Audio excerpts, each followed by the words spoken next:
صلی علی محمد و آل محمد۔ برادران عزیز، عزیزان محترم، آپ سب ماہ رمضان المبارک میں زیادہ سے زیادہ الحمدللہ عبادتیں کر رہے ہیں، اور یہ شب جو گزری ہے جسے لیلۃ الرغائب کے نام سے بھی جانا جاتا ہے، اس کی بڑی فضیلت ہے۔ اس رات کی عبادت کی بہت زیادہ تاکید ہے، اور خود رجب میں عبادت کی ایک بڑی فضیلت ہے۔ روایت میں ہے کہ جب آپ رجب میں عبادت جتنا اشراق کرتے جاتے ہیں اس کا ثواب دگنا ہوتا جاتا رہتا ہے، یہاں تک کہ خود رسول اللہ سے ایک روایت نقل ہوئی ہے، فرماتے ہیں کہ اگر کوئی شخص ماہ رجب المرجب میں اگر مستحب روزہ رکھتا ہے تو اس کو 90 سال کا ثواب ملتا ہے، عبادت کا 90 سال کی عبادت کا ثواب ملتا ہے۔ ایک دوسری روایت میں جو میں نے پڑھی خاص کر کے کہ ماہ رجب کی پہلی شب جمعہ جو اپنے لیلۃ الرغائب سے اعمال وغیرہ جو کیے، تاکہ اس دن کا روزہ اگر کوئی رکھتا ہے تو اس کو 90 سال کے یعنی اعمال کا ثواب اس تک پہنچتا ہے۔ ایک صلوات پڑھ دیجیے محمد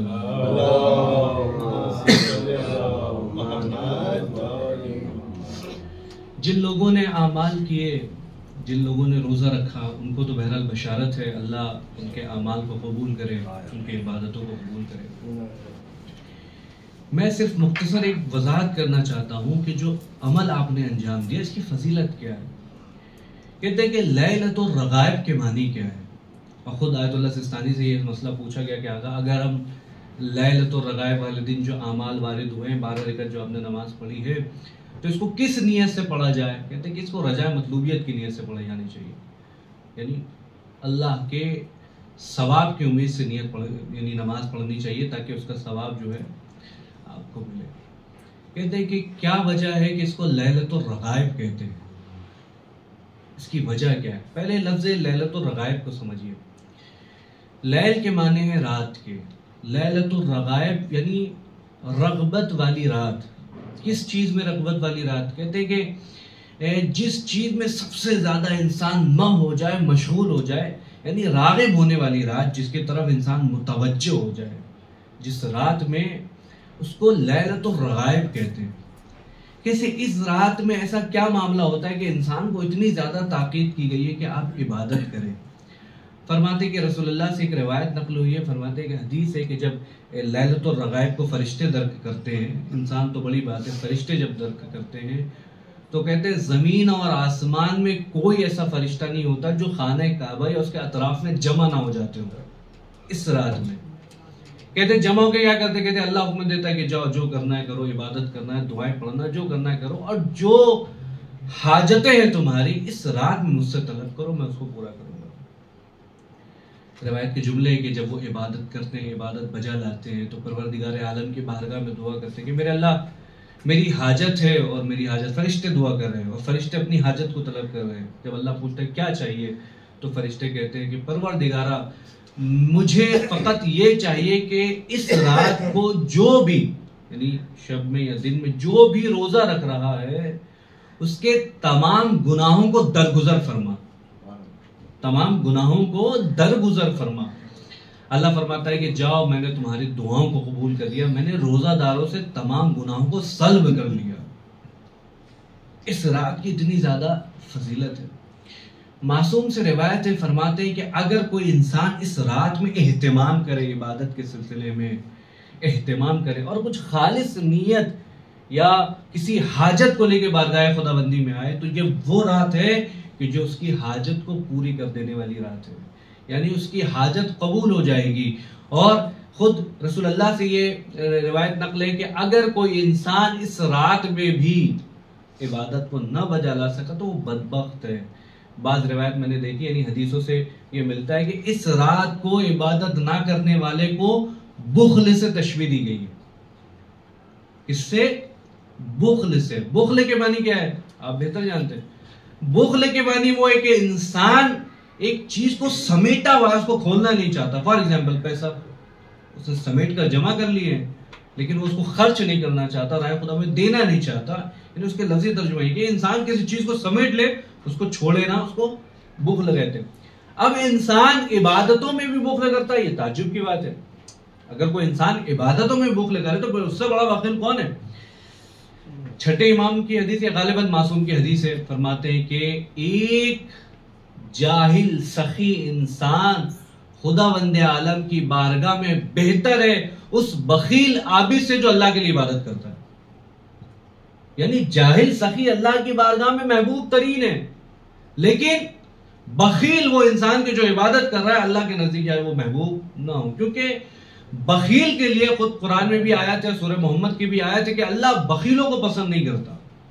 اور خاص کر کے بخیل کے سلسلے میں یہ روایت اور واقعات بھرے پڑے ہیں۔ آپ دیکھیں کہ رسول اللہ سے بھی ایک واقعہ ہے کہ جب خانہ کعبہ میں عبادت کر رہے ہیں تو دیکھیں ایک شخص خانہ کعبہ کا غلاف پکڑ کے بہت گریہ کر رہا ہے۔ یہ وہ بخل کی معنی میں ابھی صرف عبادت میں، وہ اللہ دولت کے معنی میں نہیں بتا رہا ہوں، صرف عبادت میں سنیے گا، بہت زیادہ دعا کر رہا ہے، گڑگڑا رہا ہے، منت مراد وغیرہ، یہ پروردگارہ معاف کر دے معاف کر دے۔ رسول اللہ کے کانوں تک آواز پہنچی تو رسول اللہ قریب ہے، بھائی کیا ہو گیا؟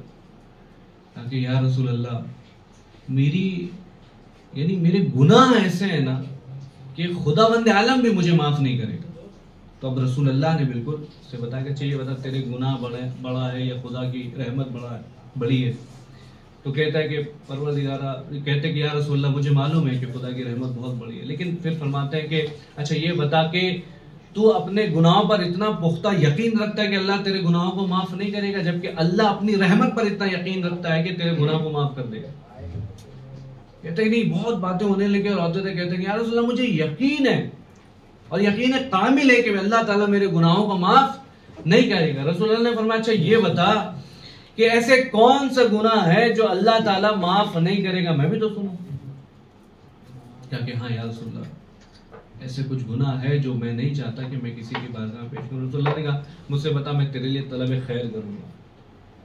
تب اس نے بتانا شروع کیا۔ کیا بتانا شروع کیا؟ وہ کہتا ہے کہ یا رسول اللہ ایک مرتبہ ایسا ہوا کہ ایک سائل میرے دروازے کے قریب آیا، اس نے سوال کیا، میرے پاس اللہ نے بہت دولت دی ہے، مجھے بہت زیادہ مال دیا ہے، لیکن میں نے اس کو نہیں دیا، اس کی حاجت پوری نہیں کی، لہٰذا کچھ لمحوں کے بعد یا کچھ منٹوں کے بعد کہہ لیں آپ، یا کچھ وقفے کے بعد اس کا عالم یہ ہوگا اس کا انتقال ہو گیا۔ اگر میں اس کو وہ غذا دے دیتا یا کچھ کھانے کو یا کچھ پیسے ہی دے دیتا تو شاید اس کی جان بچ جاتی۔ تو اب جانتے رسول اللہ کا جملہ کیا؟ ابھی تک پوچھ رہے تھے نا، بتا تیری دعا کیا ہے، تو کون سے گناہوں کے طلب خیر کر رہا؟ میں بات کرتا ہوں، یہ خدا سے میں باتیں کروں گی، پروردگارہ بخش دے، رحمت للعالمین نبی ہے، وہ سوال کر رہا ہے کہ مجھے بتا، میں بخشوا دوں گا، دعا کروں گا تیرے لیے، طلب خیر کروں گا۔ اب جیسے ہی رسول اللہ نے یہ جملے سنا کہ بھائی میری اتنی دولت اللہ نے دے رکھی ہے، لیکن میری وجہ سے، میرے نہ دینے کی وجہ سے وہ شخص جو ہے جان سے ہاتھ کھو بیٹھا۔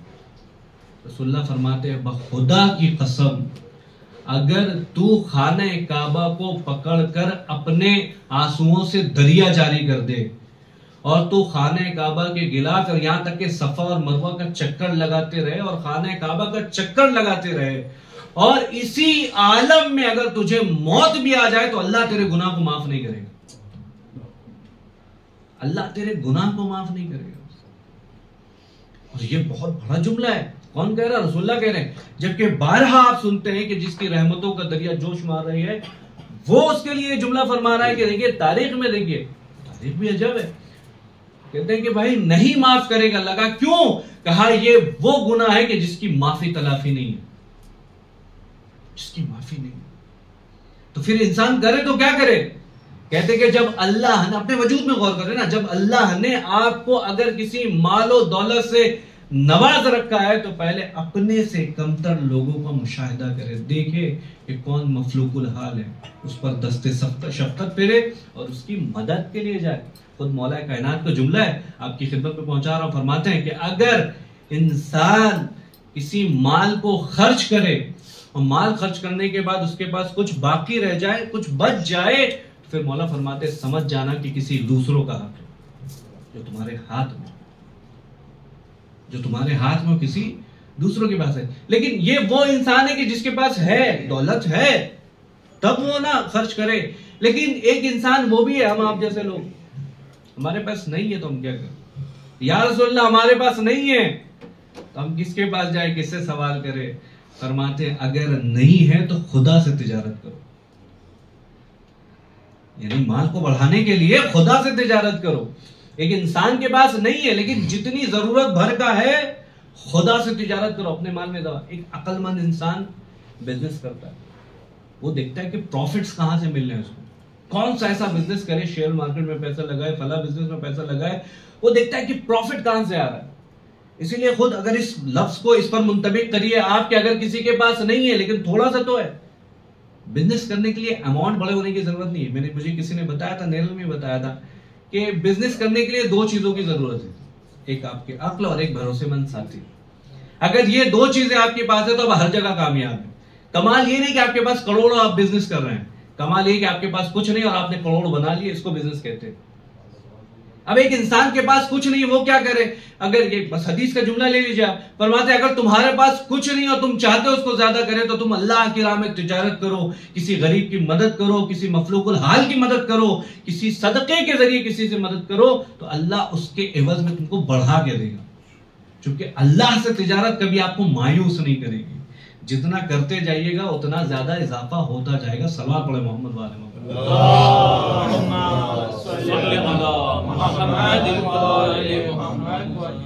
میں ایک ایگزامپل دے رہا ہوں آپ کو. کل میں کسی جگہ سے گزر رہا تھا تو کپاس واڑی میں نماز کے لیے چلا گیا اور مولانا ذکی صاحب اس کے شاہد ہیں. تو میں نے دیکھا کہ محفلیں ہو رہی ہیں, اندر لوگ عبادت کر رہے ہیں, لیکن باہر میں بڑا بڑا چندہ باکس ہے, میں نے ویڈیو کر رکھا ہے, چندے کا باکس رکھا ہوا تھا. یعنی نیاز امام زمانہ اور ایک میں لکھا نیاز, یہ باکس میں نے ویڈیو بنا رکھا ہے. میں نے کہا چونکہ میں سوچ ہی رہا تھا کہ خطبے میں جب آئے گی تو بعد میں آپ کی خدمت میں پیش کروں. تو ایسے ہی کچھ لوگ آئے باہر اور باتیں ہونے لگی, تو ایسے ہی بھائی یہ اتنا بڑا باکس نیاز کا یہاں کیوں رکھا ہے, کیا لوگوں کے پاس پیسے نہیں ہیں وہاں پر؟ کہتے ہیں اگر ایک آدمی چاہے نا تو بڑی سے بڑی محفل یہاں کر سکتا ہے, اتنے ہیں الحمدللہ, اللہ نے اتنا دے رکھا ہے ان کو. لیکن پھر یہ کیوں, ایسا کیوں؟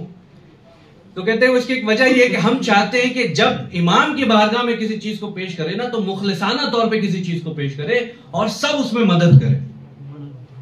اگر کوئی ایک کر رہا ہے, ان کا جملہ ہے, اگر کوئی ایک کر رہا ہے ممکن ہے اس کے دل میں تکبر پیدا ہو جائے کہ بھائی ہم ہی تو ہیں یہاں پر کپاس واڑی میں, کون ایسا ہے جو کرنے والا ہے, ہم ہی تو کرتے ہیں اور اتنا خرچہ کرتے ہیں. کہتے ہیں ہم نے اسی لیے اس کو رکھا ہے تاکہ جس کی جو ضرورت کے اعتبار سے جس کی جو استطاعت ہے سب کے سب اس میں ڈال دے, اور نظر میں جب اس کو کھولتے ہیں اور سب کی طرف سے نظر رکھا ہوتا ہے, سب کی طرف سے محفل ہوتی ہے, نذرانہ وغیرہ کہتے ہیں, یہاں تک کہ شاعروں کا پیسہ, نیازوں کا پیسہ, محفلوں میں جاتے ہیں مولانا گھدیا وغیرہ سبھی اسی سے نکل جاتے ہیں.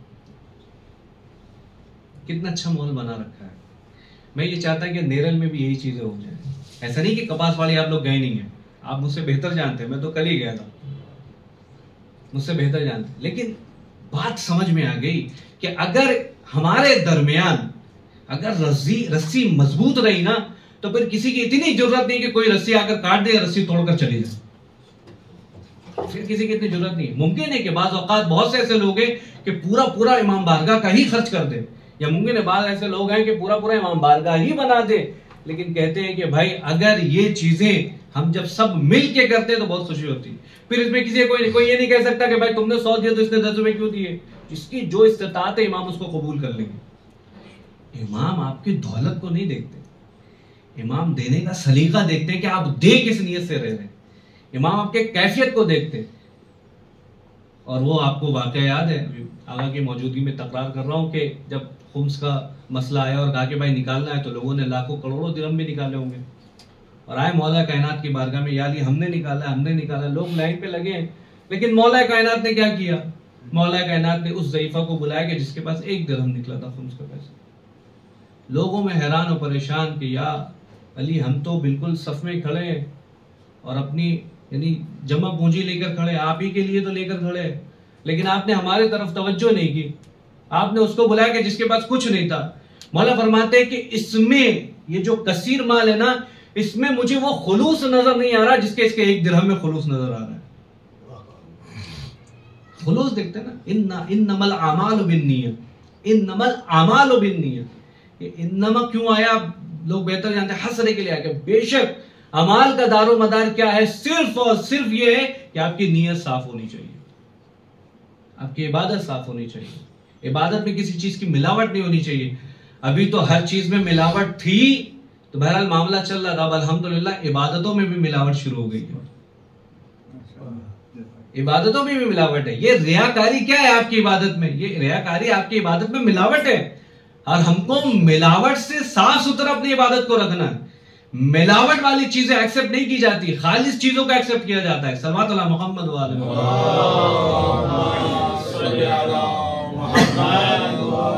لہذا اپنے اعمال کو خالص بنائیں، اپنے عبادت کو خالص بنائیں۔ ہم سب بارگاہ خداوند عالم میں دعا کریں، میرے اللہ یہ جو رات گزر گئی اور یہ جو دن آ گیا، پروردگارہ اسی کے صدقے میں ہمارے گناہ کبیرہ اور صغیرہ کو معاف فرما۔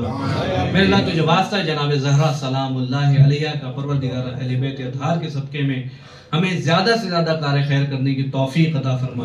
میرے اللہ تجھے واسطہ ہے محمد و آل محمد کا، ہمارے دل سے بغض و حسد، کینہ اور نا اتفاقی کو دور فرما۔ میرے اللہ تجھے واسطہ ہے محمد و آل محمد کا علم کے ساتھ ساتھ عالم بامن بننے کی توفیق عطا فرما۔ میرے اللہ دشمنان اہل بیت کو نیست و نابود فرما۔ میرے اللہ عرضی اور آسمانی مصیبتوں سے ہم سب کو محفوظ فرما۔ میرے اللہ جہاں جہاں شیعان حیدر کرار ہیں ان کی جان و مال و عزت و آبرو کی حفاظت فرما۔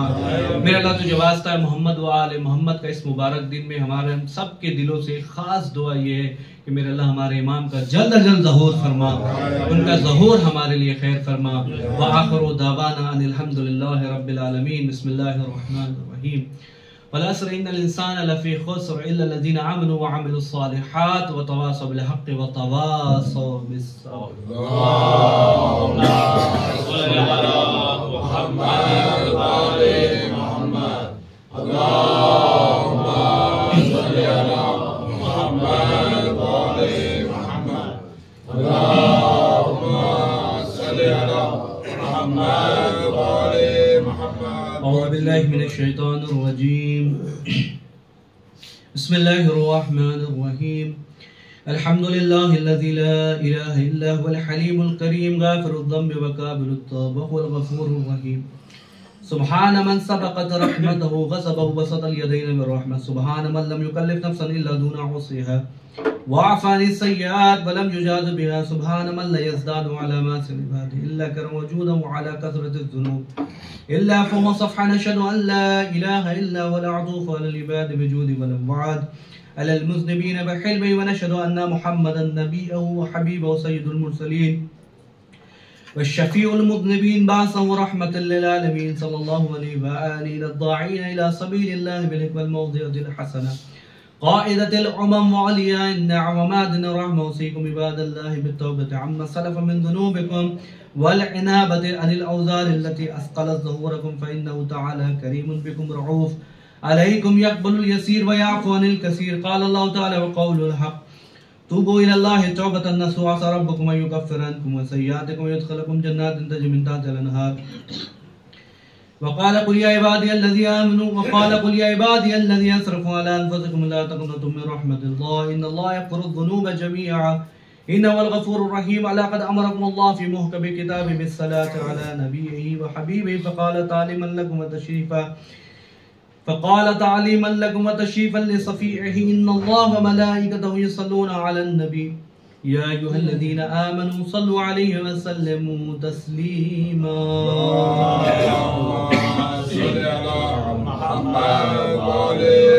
اللهم صل على سيد المرسلين وشفيع المذنبين نبينا محمد صلى الله عليه وآله وعلى إمام المسلمين وقائد الغر المحجلين أمير المؤمنين علي بن أبي طالب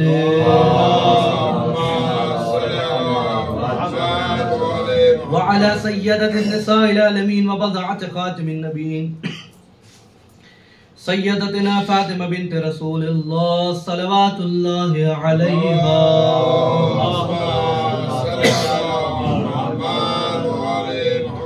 وعلى الحسن المجتبى